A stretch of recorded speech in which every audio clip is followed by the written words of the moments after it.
అందరినీ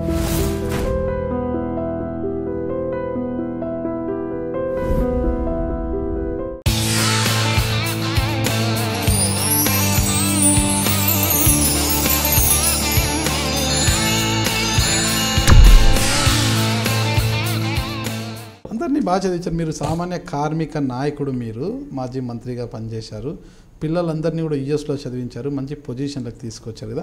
దీనికంతా అప్పట్లోనే బాగా ఖర్చు అవుతుంది. ఏం ఖర్చు దానికి? ఏం లేదంటారా? అంత మెరిటేనా? అంత మెరిట్లే కదా వాళ్ళకి వచ్చిందంతా మెరిట్. అప్పటికే యూఎస్లో వాళ్ళ సిస్టర్ అక్కడ సెటిల్ అయి ఉన్నారు. వాళ్ళ ఇంట్లో ఉండి చదువుకున్నారు కదా, వాళ్ళకి ఖర్చు అంతేనంటారా? మంత్రిగా పెద్దిరెడ్డి గారు ఏం సంపాదించింది లేదంటారా? మంత్రిగా సంపాదించాలని అనుకోలే. మంత్రిగా జీవితకాలం మంచి పేరు తెచ్చుకోవాలనుకున్నాను కనుక నాకు ఆ మచ్చరాలే, ఆ స్టిగ్మా లేదు ఎక్కడ. అంత అవసరం నాకు అనిపించలేదు. ఆ రోజుల్లో నేను ఫస్ట్ ఎమ్మెల్యే అయినప్పుడు నా ఖర్చు 2,40,000 రూపాయలు. ఇప్పుడు చాలా ఎక్కువ అని అంటున్నారు. అందుకని అంత ఖర్చు పెట్టాల్సిన అవసరం నాకు లేదని ఆలోచన.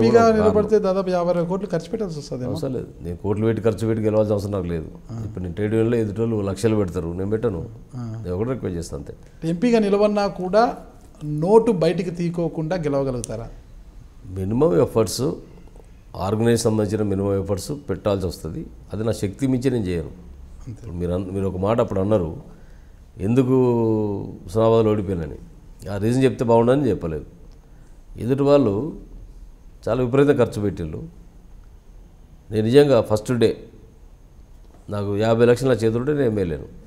ఆ రోజున టీడీపీ అక్కడ పోటీ చేస్తలేదు కనుక మహాకూటమి ఇచ్చినందుకు టీడీపీలో ఉన్నటువంటి సర్పంచులు, ఇతర పార్టీల సర్పంచులు, ఎంపీటీసీలు ఒక 30-40 మంది నన్ను బలపరచడానికి వచ్చాను. వాళ్ళు ఏమన్నారంటే, మా విలేజ్లో మేము ప్రిస్టేజ్ తీసుకున్నాం సార్, మాకు మా విలేజ్ టోటల్ ఎక్స్పెండిచర్కు 1,50,000 కంటే ఎక్కువ అడగలే వాళ్ళు, మేము రిజల్ట్ ఇస్తామని చెప్పి అన్నారు.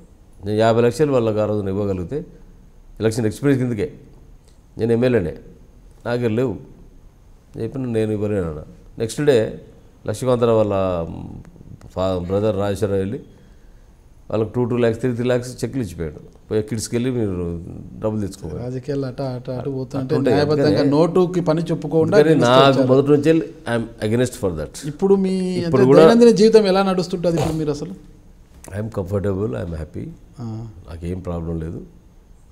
విత్ గాడ్స్ గ్రేస్ మనం 10 మందికి గీతం కోరుతాం కనుక 10 మంది మంచి కోరినప్పుడు భగవంతుడు మనకు మంచి చేస్తాడని నేను నమ్మతో విశ్వసిస్తాను. మనం కొన్ని 100 మంది బ్లెస్సింగ్స్ తీసుకున్నాం. ఎన్ని గంటలకు లేస్తారు ఉదయం మీరు? 6 o'clock. 6 o'clock లేస్తారు. ఏం చేస్తారు? వ్యాయామం చేస్తారా? యోగా చేస్తాం మార్నింగ్, ఈవినింగ్ వాకింగ్ చేస్తాం. డైటింగ్ ఎలా ఉంటుంది? జస్ట్ నార్మల్ డైట్, నాకేం లేదు. నాన్ వెజ్ బాగా తీసుకుంటారా? అట్లే వీక్లీ వన్స్ ట్వైస్, అంతకంటే I'm not crazy that. Liquor అది ఎప్పుడైనా ఫ్రెండ్స్ మీలాంటి వాళ్ళు ఎవరన్నా మాలాంటి వాళ్ళ ఉంటే కంపెనీ కొరకు, అంతే. కంపెనీ కొరకు స్మాల్ అలవాటు అనేది హ్యాబిట్గా ఏది లేదు నాకు.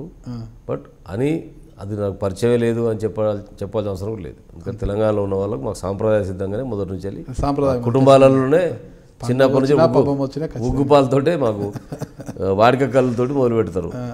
సో అది అందరికీ ఇక్కడ కామన్. అప్పుడప్పుడు ఏ బ్రాండ్ని ఎక్కువ ఇష్టపడతారు? నాకు పలానాదని ఏం లేదు, ఎదుటి వాళ్ళు ఏది ఇష్టపడి దాంతో పాటు కంపెనీ, ఆ బ్రాండ్ మీ బ్రాండ్ అయిపోతుంది. ఎనీథింగ్ ఇస్ నాకు పర్టికులర్ బ్రాండ్ కానీ అది కావాలి కంపల్సరీ అనే కోరిక కానీ పెద్దగా ఏమి ఉండదు. పొగ పిలుస్తారా? స్మోకింగ్ లేదు. ఓకే, హెల్త్ పరంగా అన్ని జాగ్రత్తలు తీసుకుంటుంటారు అనమాట. అయితే ఏం తీసుకోను, హెరిడిటరీ దేవుని దయవల్ల మా పేరెంట్స్ యొక్క ఆశీస్సులతో వాళ్ళు ఆరోగ్యంగా ఉన్నారు, నేను కూడా ఆరోగ్యంగానే ఉన్నాను ఇప్పటివరకు. Please subscribe high dream media.